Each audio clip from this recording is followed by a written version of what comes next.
Welcome to Echoes of My Imagination. My name is Tracy Lee. Sit back, relax, let me tell you a story. Today's story is called The Voice Beneath. She was born in a mountain cleft where the wind never spoke, a narrow cradle valley wrapped in frost, cloaked in veils of mist so dense that sun could not fully enter. The village there had no name spoken out loud. It was only called in vibration, in the tones of hollow stones and stringless zithers. Let's get into it. She came into the world soundless. Her mother died before the dawn finished rising, her body wrapped in furs, still holding the infant girl to her chest, as if shielding her from the first morning. The villagers knew what it meant. A child born in silence had missed death, without a first cry, a life marked by the vow. They did not bury her mother until the infant was bathed in still water and placed within the temple of the voiceless. There, under basalt spires and rings of iron bells that were never rung, she was named Noan, meaning echo not yet returned. Her childhood was one of restraint. From birth, she was taught that sound was sacred, not to be wasted. She learned to communicate through breath gestures, through thumb ink calligraphy, through the weighted language of silence. Every movement was part of a grammar, every pause an invocation. She slept in a slate chamber beneath the bell chamber. Her earliest memories were of the cold pressing into her bones and the feel of prayer stones beneath her palms. At 5, she was given her first string.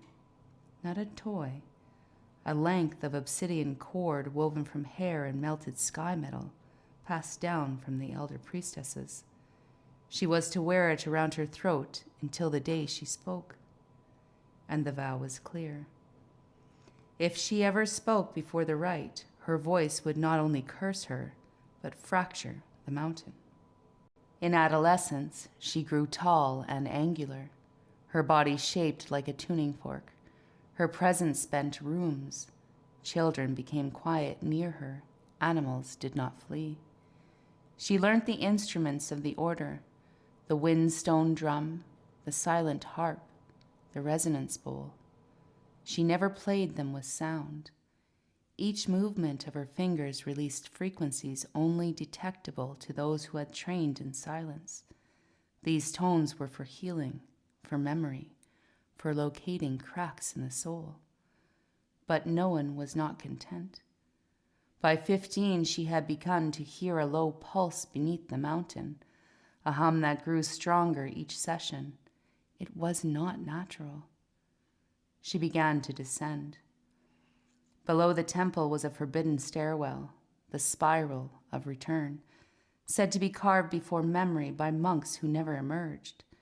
She slipped past the sleeping guards and walked downward for 3 days, eating nothing, drinking from condensation on the walls. At the bottom, she found the chamber of the unsung, a vast obsidian dome etched with grooves that formed a perfect spiral. At the center, a pedestal, atop which lay a mask made of bone and burned copper. And beneath that mask, a voice. Not an object, not a being, but a voice held in suspension. She could feel it. It wasn't calling, it was waiting. She sat in the chamber for 7 days, and on the final day the mask opened its eyes. They were hers. The spiral lit, and Noan opened her mouth. One word escaped, a note. A vibration so pure it fractured the pedestal and echoed up the spiral, through the stone, into the valley above. The people heard it. And all those who had forgotten their names, their grief, their guilt, they wept. The bells rang on their own. The vow was broken, and not one stone cracked. Noan returned to the surface. She was no longer voiceless. She did not speak often, but when she did, flowers bloomed in snow. wounds sealed without touch. Forgotten children found their way home.